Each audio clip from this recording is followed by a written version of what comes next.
Sinai Emporium, Kakching Sumak Leikai Panjao Pareng. Mafam asida anau design gi makal gi machu gi kangal sing phangbigani. Quality faraba fi sing na tuba latest design gi kangal sing phangbigani. Adom na pamba design sing customize tawduna tubagi khudong saba sauna bizari. Adom na October tha phawbagi manungda pre-book tawbiragadi free gift hapchagani. Hapchagadaba potlam sing adudi Leirum ama, Mondum ama, Mon ani athuba matamda book tawbirao. Aduga Leitrabi Parody gi site tagi lakpasingda discount pijagani. Aikoigi store hangbagi matam numit khudingi ayuk pung 10 dagi numidang wairam pung 5 fawba. Sinai Emporium, Kakching Sumak Leikai, Panjao Pareng. Aikoigi pizariba number asida akupa marol gidamakta contact tawbirao.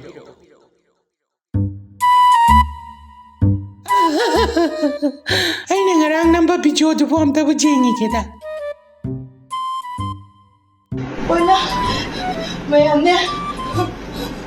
Mayam Kakching ai sira minam noi nai na tin kira thajade Kakching da bo ki bai ne ba kiman tan cooler ma ta ka khala ne cooler ma je kidra kamne mayam ai ki na si dore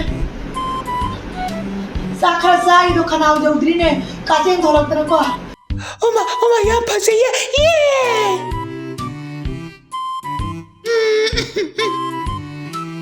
Tauriji yenguni. anok sop sila ka namge Ay thabak chalage ko. mapangai ko ai ki ngarang ki picho si chingulao Yare thenge chalage. Thabak ni na kharang na chatke tawbane ba. Imungi thabak ingkhang sing si aina sum loisalaga leire. Nupi ni na tawrisina nongan badagi numita phau blog na mine na adum tawra leire ba. Pung si de ayawre de na tawriside. mapa Amuk kauri ni tawris. mapa lao sida Lae. kisai Kaidorage nupi nangba. Aise thabak chatken thorobane. Nangna amuk kauri sina. Thabak amta chatham khanoroida. Kaidorage nangba. she video amta namina she haraga Horaba nangido ama. mapa nam video nam siya de saurani Che. Sauranu se. Namjeba. samarawi mapa yes mayam ne ngasi di parda se oina surage ngarang ni philoi sure ba kwa ado lawthoktana tingjan lage mayam ai bune tarak tana ne oi ba aya sabra lamang di sidi kamai lawthokani mayam ka ngai ka khala lawthongam dre sia ni lon di ja ro kumdara sia lon kumdara ngam dre mapa mapa kumdara bangam dre Kumdara orang kisah orang kaya mana?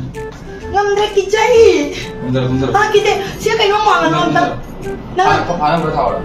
Pan burung ta. Tapi gitu. Mayam kumda ngamdre kakalaga. Kibra lore. Ay kara kigalia ba sa uno mo mayam. Mi puna makimot na labra niya. Si Sulam pangdre kamay lo to kani. Siya ni lola lo to ga. Sile. Kumdara. Kumdara. Tura di kamay to to no. Kumdara ni. Tura di kamay to. Iya. Kumdara. Siya sa pai ro ay minang. Pai. Kumdara. Pai mo. Siya ko siya na pai mo. Pai. Ano ba? Ano ngamdre. May sita lang may taw ni.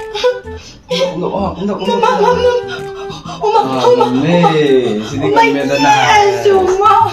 Ay matong de ka haro ye. Adudi, loirabani na ichalage ko. Chatlo ay video siya mo ragi.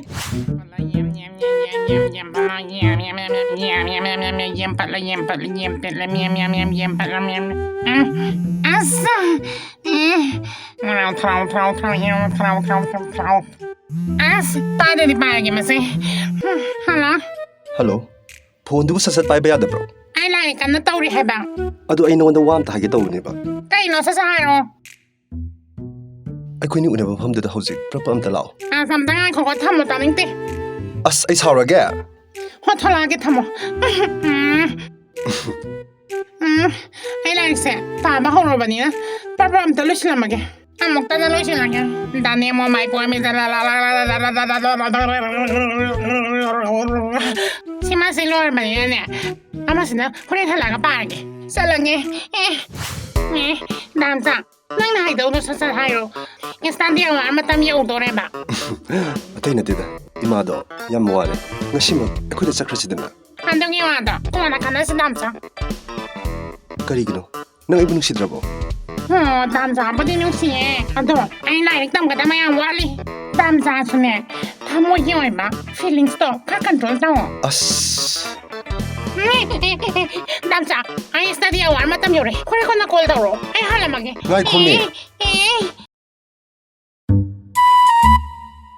ꯑꯩꯒꯤ ꯉꯔꯥꯡ ꯚꯤꯗꯤꯑꯣꯗꯨꯕꯨ ꯚ꯭ꯌꯨꯒ ꯋꯥꯡꯉꯕ ꯑꯝꯇ ꯌꯦꯡꯈꯤꯒꯦꯗ ꯍꯩꯃꯥ view ꯌꯥꯝ ꯋꯥꯡꯉꯝꯃꯦ ꯚ꯭ꯌꯨꯁꯤꯗꯤ ꯑꯩ ꯀꯤꯖꯩ ꯀꯩꯅꯣ ꯅꯣꯡꯉꯥꯟꯕꯒ ꯃꯌꯥꯁꯤꯅ ꯏꯍꯤꯒꯠꯂꯗꯅ ꯀꯣꯜꯒꯦꯠꯀꯤ advertise ꯇꯧꯕ ꯍꯦꯛ ꯃꯥꯟꯒꯦ ꯑꯩꯒꯤ ꯉꯔꯥꯡ ꯅꯝꯕ ꯚꯤꯗꯤꯑꯣꯁꯤꯡꯗꯣ ꯚ꯭ꯌꯨ ꯌꯧꯔꯝꯃꯦ ꯌꯦꯡꯉꯨ ꯇꯨ ꯍ ꯀꯗꯥꯏ ꯇꯨ ꯌꯦꯡꯉꯣ ꯍꯣꯏꯅꯦ ꯚ꯭ꯌꯨꯁꯇꯤ ꯐꯅꯌꯥꯝ ꯌꯥꯝꯃꯦꯅꯦ ꯀꯃꯦꯟꯗꯅ ꯀꯩꯀꯩ ꯍꯥꯏꯕ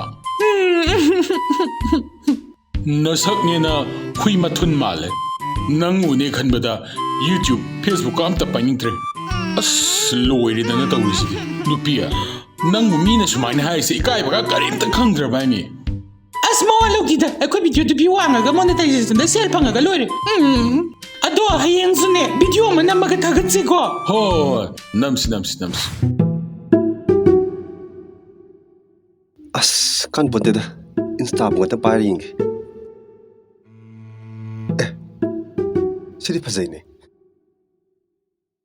ꯑꯩꯒꯤꯁꯤꯗ ꯍꯥꯞꯄꯗꯤ ꯑꯃꯗꯨꯅ ꯁꯣꯏꯗꯅ ꯉꯥꯎꯔꯅꯤꯁꯦ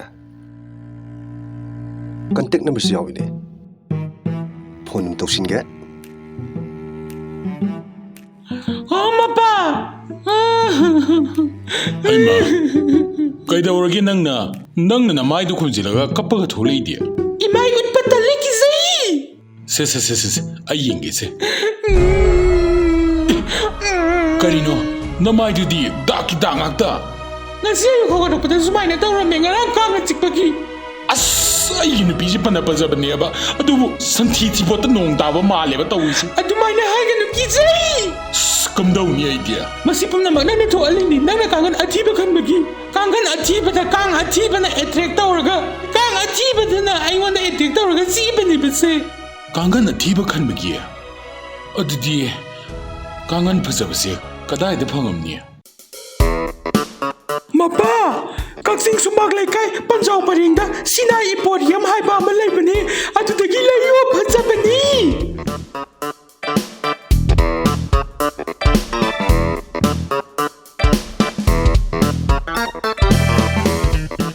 ꯃꯤ ꯂꯩꯕ꯭ꯔꯣ ꯀꯩ ꯌꯦꯡꯁꯤꯒꯦ ꯗꯗꯥ ꯀꯥꯡꯈꯟ ꯑꯝꯇ ꯌꯦꯡꯖꯒꯦ ꯌꯥꯅꯤ ꯁꯤꯗ ꯂꯩꯔꯤꯕꯁꯤꯡꯁꯤꯗꯒꯤ ꯑꯄꯥꯝꯕ ꯌꯦꯡꯕꯤꯌꯣ ꯍꯣꯏ ꯐꯖꯩꯅꯦ ꯃꯆꯨꯒꯁꯦ ꯃꯈꯜ ꯇꯨ ꯁꯣꯝꯗꯁꯨ ꯂꯩꯌꯦ ꯌꯦꯡꯕꯤꯌꯣ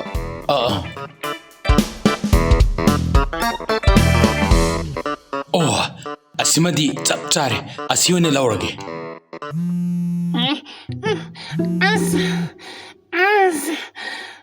ꯍꯜꯂꯣ ꯀꯔꯤ ꯑꯃꯨꯛ ꯇꯧꯔꯒꯦ ꯑꯩꯅ ꯋꯥꯆꯞꯇ ꯚꯤꯗꯤꯑꯣ ꯑꯃ ꯊꯥꯈꯤꯕꯅꯦ ꯑꯗꯨꯝꯇ ꯌꯦꯡꯉꯨꯗꯅ ꯍꯣꯏ ꯄꯥꯏꯌꯨ ꯌꯦꯡꯒꯦ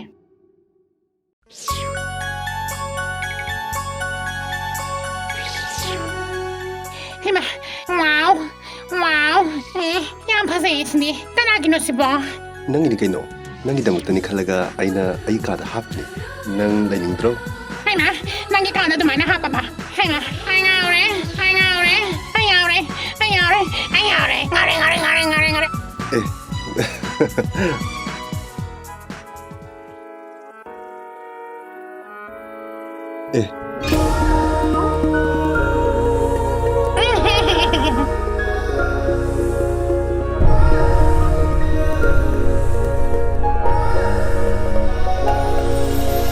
हित्थरगे संबुल से इखुद सीन पेना अहिंसिना लोइद्रिङै सात पिरो सिंगारेगुम अहिंसिना लोइद्रिङै सात पिरो सिंगारेगुम विथक पिरो नुंसिगी लैहि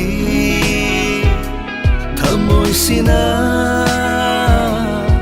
ꯄꯦꯟꯗ꯭ꯔꯤꯐꯥ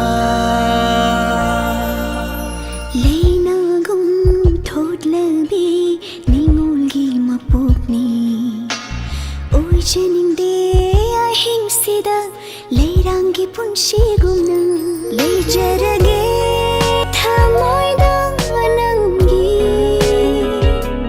ꯁꯥꯠꯆꯔꯒꯦ ꯅꯪꯇꯒꯤ ꯂꯩꯀꯣꯜꯗ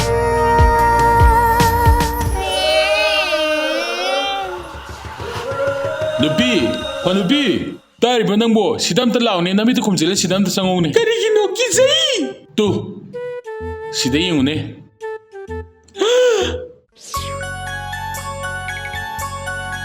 ꯃꯃꯥ ꯃꯄꯥ ꯁꯤꯅꯥꯏꯗꯒꯤ ꯀꯥꯡꯒꯜꯂꯣ ꯌꯥꯝ ꯐꯖꯩ ꯑꯁꯤꯗꯤ ꯅꯪꯅ ꯈ꯭ꯋꯥꯏꯗꯒꯤ ꯄꯥꯝꯕ ꯀꯥꯡꯈꯜ ꯃꯆꯨꯗꯣ ꯑꯩꯅ ꯈꯜꯂꯒ ꯂꯧꯔꯛꯑꯕꯅꯤ ꯃꯌꯥꯝꯁꯨ ꯁꯤꯅꯥꯏ ꯏꯝꯄꯣꯔꯤꯌꯝꯗꯒꯤ ꯀꯥꯡꯒꯜ ꯐꯖꯕ ꯂꯧꯕꯤꯌꯣ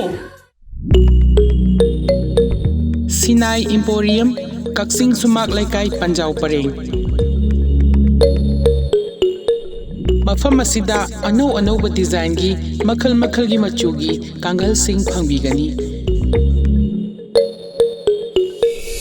Quality faraba fi sing na tuba latest design gi kangal sing phangbigani. Atom na pamba design sing customize tawduna tuba gi khudong saba sauna bizari. Adomna October tha phawbagi manungda pre-book tawbiragadi free gift hapchagani hapchagadaba potlam sing adudi leirum ama mondum ama mon ani athuba matamda book tawbirau aduga Leitrabi Parody gi site tagi lakpasingda discount pijagani aikhoigi store hangbagi matam numit khudingi ayuk pung 10 dagi numidang wairam pung 5 fawba Sinai Emporium Kakching Sumak Leikai Panjao Pareng aikhoigi pizariba number asida akupa marol gidamakta contact tawbirao